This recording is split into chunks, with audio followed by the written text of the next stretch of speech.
நான் என்னில் முட்டக்கூடாதுன்னு சொன்னேன் 1000 தடவை சொன்னேன் என்னோட கேட்டுட்டு தான் முட்டை வேணுமாண்டு. இதான் பிரச்சனை வர உமாக்கு எனக்கு. நீர் அங்கே ஊத்தேக்கில் எல்லாம் போயிட்டு வந்து என்னில் முட்டுனா நான் விடுவேனா? இல்லை இல்லை, செல்லம் கொட்டுறதெல்லாம் கொட்டலாம், ஆனால் எனக்கு கொஞ்சம் க்ளீனாக இருக்கணும் விளங்குதானே. நான் மற்றாக்கள் மாதிரியில் இழுத்து விட்டுடுவேன். கிளை வணக்கம்.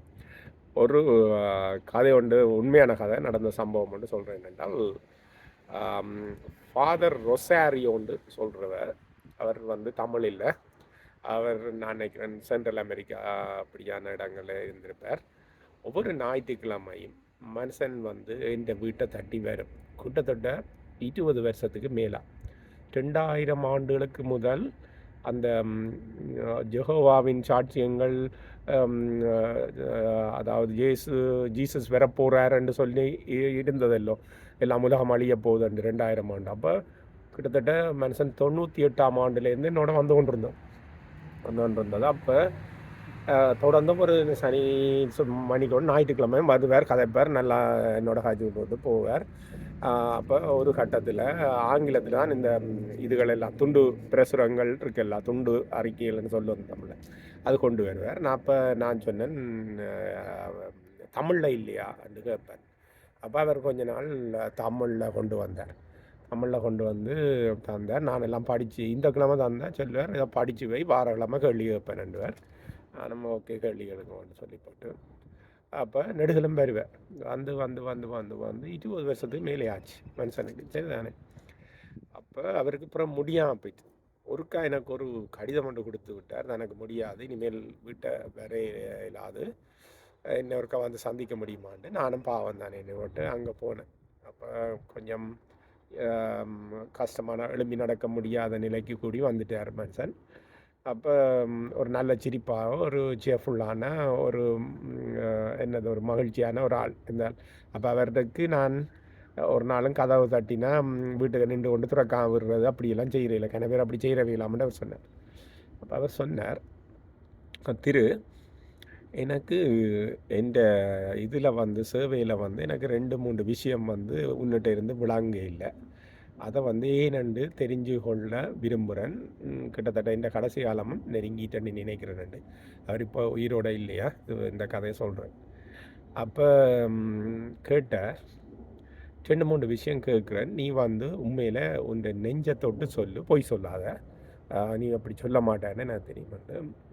முதலாவது விஷயம் கேட்டார் வந்து, நீ ஏன் உனக்கு ஆங்கிலத்தில் வேலை செய்கிற, ஆங்கிலத்தில் தான் படித்த, நீ பல்கலைக்கழகத்தில் படிச்சிருக்கிறாய், இங்கே சின்னன்லேருந்து ஹைஸ்கூல்லெல்லாம் படிச்சிருக்கிறாய், வேலையெல்லாம் வந்து ஆங்கிலத்தில் தான் செய்கிறாய். அப்போ உனக்கு அதெல்லாம் விளங்குவே, தமிழில் அந்த பேம்ப்ளெட்ஸ் புத்தகங்கள் அதெல்லாம் கேட்டு வாங்கினி, நான் கேட்டதை வந்து நீ படிச்சுட்டு சொல்கிறேன். அப்போ எனக்கு தர்ம சங்கடமாக போயிட்டுது.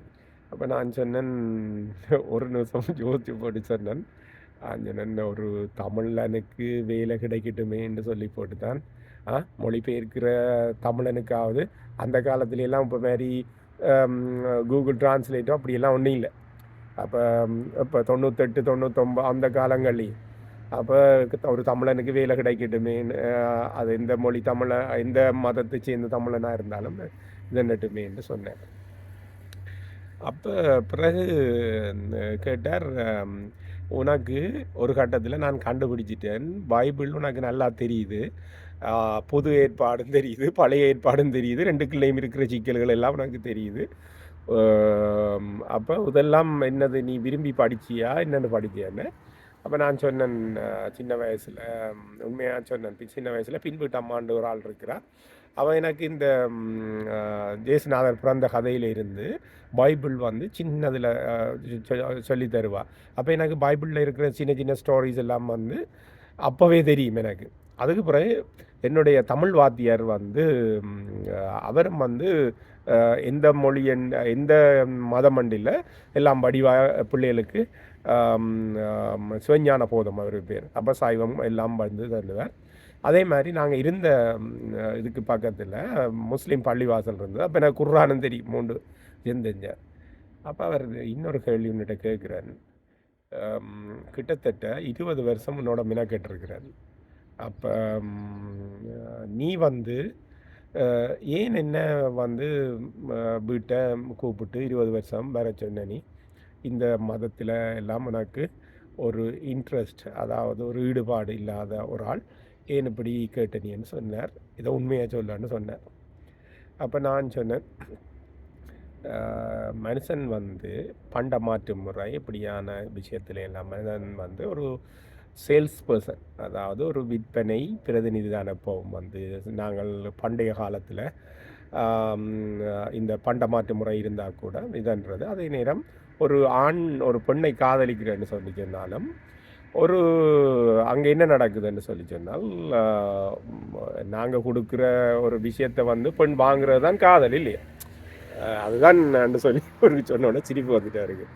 அவர் சொன்னார். அப்போ அதனால் இந்த சேல்ஸ் கீழே வந்து, அதாவது என்னுடைய விற்பனை திறனை வந்து நீங்கள் இப்படி கோவிக்காமல் பதில் சொல்கிறீங்க இப்படியான விஷயங்களுக்கு எல்லாம் வந்து நான் அதை ஒரு ஞாயிற்றுக்கிழமை ஒரு என்னது ஒரு ஓய்வான நாளாக எடுக்காமல் நான் அதை ஒரு சேல்ஸ் பிச்சாக ஒரு ஒரு விளையாட்டரங்கு மாதிரி அதை எடுத்துக்கொண்டு நான் என்று சொல்லி சொன்னோன்னே எப்படின்னு சொன்னார். இப்போ நான் திருப்பி அவர்கிட்ட ஒரு கேள்வி நான் சொன்னேன். நான் ஒரே ஒரு கேள்வி தான் கேட்குறேன், நீங்களும் உண்மையாக பதில் சொல்லுங்கள் ஃபாதர். அவரை பாஸ்டர்ன்னு தான் சொல்கிறாரு, நான் ஃபாதர்ன்னு சொல்கிறது. அப்போ அவர் முதல் வேறு ஆர்சியில் இருந்து, அதாவது ரோமன் கத்தோலிக்கில் இருந்து இங்கால வந்திருக்கிறேன். அப்போ அது பெரிய கதை, அதுக்குள்ளுக்குள்ளே போனான். அப்போ நான் அவர்கிட்ட கேட்டேன், என்னோட நீங்கள் மோர் தேன் 20 இயர்ஸ் ஃபாதர் ஸ்பெண்ட் பண்ணினீங்கன்னொன்னே அவர் சொன்னார், இதையும் எனக்கு உண்மையாக சொல்லுவோன்னு நான் கேட்டேன். என்ன அவர் சொன்னார், மனுஷன் இந்த வாழ்க்கை வந்து ஏற்ற இறக்கமாக போயின்னு இருக்கும். அப்போ நாங்கள் என்கேஜ் பண்ணி கொண்டு இருந்தால், அதாவது காய்ச்சி கொண்டு இருந்தால் ஒரு கட்டத்தில் உங்களுக்கு ஒரு சிக்கல் ஒன்று வரைக்குள்ள நீங்கள் நாங்கள் அதுக்கு ஹெல்ப் பண்ணினால் நீங்கள் அதுக்கான அந்த நேரம் 2 பேர்ட அலைவரிசையும் சரியாக வரைக்குள்ள மாறுவீங்கள் என்று யோசிச்சுனா, நான் உங்களோட கேஸில் அது விளைச்சி போச்சுது என்று சொன்னேன். அப்போ சரி, உங்களோட வாழ்க்கை நல்லா முதுமையான வாழ்க்கை அமையணும்னு சொல்லி அவரை வாழ்த்திட்டு வந்தேன். நான் நல்ல மனுஷன் பிறகு நான் சித்தவட்டுக்கும் போனேன். வாழ்க்கையில் சந்தித்த பல மனிதர்களை வந்து நாங்கள் எப்படி தான் மற்றது இன்னொரு விஷயம் அவர் சொன்னாங்கடா, ஒரு ஆள் வீடு தட்டி வரும்போது தமிழர்களுடைய பண்பாடு வந்து அவைய உபசரிக்கிறதான் சரிதானே. அதை நாங்கள் மனசுக்குள்ள பிரச்சனை இருந்தாலும் அவையில் ஒரு நட்பண்போடு உபசரிக்கிறது அது தமிழர்களுடைய எங்களுடைய ஒரு புதிய வரலாற்று காலந்தொட்டு உபசரிப்புன்றது வந்து அது ஒரு எங்களுக்கு இன்றியமையாத வாழ்க்கையில் கொண்டு நாங்கள் சாப்பிட்றதுக்கு இல்லைன்னு சொன்னாலும் விருந்தாளிக்கு கொடுக்குறது அப்படியான விருந்தோம்பல் செய்கிறதெல்லாம் என்ன சொல்லி சொன்னோன்னா மனுஷன் ரொசாரியோ, ஃபாதர் ரொசாரியோ இந்த முகம் இப்போ நான் இந்த காணொளி தண்ணும் போதும் ஒரு நல்ல சிரிப்போடு வேறு உள்ளுக்குள்ளே வீட்டுக்குள்ளே சுகர் கலர்ட்ட வேண்டாம் சினோ எல்லாம் காலில் பட்டிருக்கோம், அவ்வளோ குளிருக்குலாம் மனுஷன் வேறு. அப்படி ஒரு வாழ்கிட்ட வாழ்க்கையின் நினைவு தான் இப்போ உங்களுக்கு சொல்கிறேன் மக்களே. வணக்கம். வாழ்தல் இது நாம் மார்க்கும் குடியலோ நம்ம நேஞ்சோம்.